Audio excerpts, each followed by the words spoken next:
Hi! So for today's video, gagawa tayo ng vegetables. So ayan, ito, dahon ng kalunggay. Imbis spring onion ang ilalagay ko, ito ang ilalagay ko kasi wala ako nito. Then meron tayong itlog, carrots, sibuyas, and bawang, at harina. So wala tayong baking powder, wala tayong ganun. Ito lang kasi low budget po tayo, okay? So ayan, binalatan ko na siya, lalagay ko na siya dito para mapino na. So ayan, hinalo-halo ko na siya dyan para sabay-sabay na sila mapino. Dali naman. Wow!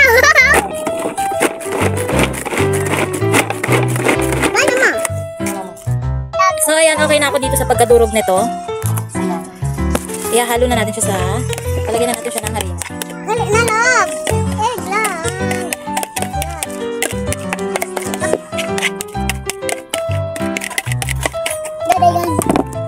So nilagyan ko na pala ng itlog, asin, tsaka paminta.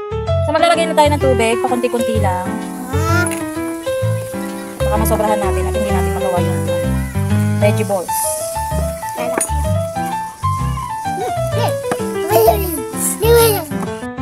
So ayan, nahalo ko na siya lahat-lahat. Pag ganito na yung texture niya, be, ayan, okay na yan. Pwede na yung prituhin.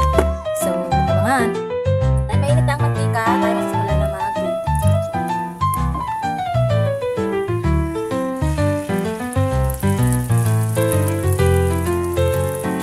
Alam po mo naman dito bibilog talaga kasi wala tong baking powder. Tinatawag niyo ang vegetable.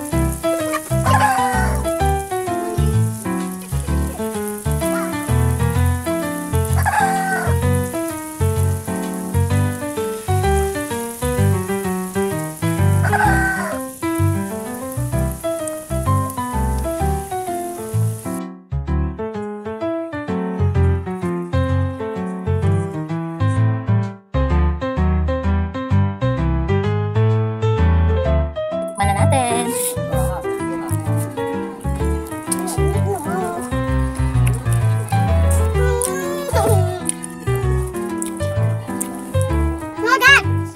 So yun lang, bye-bye.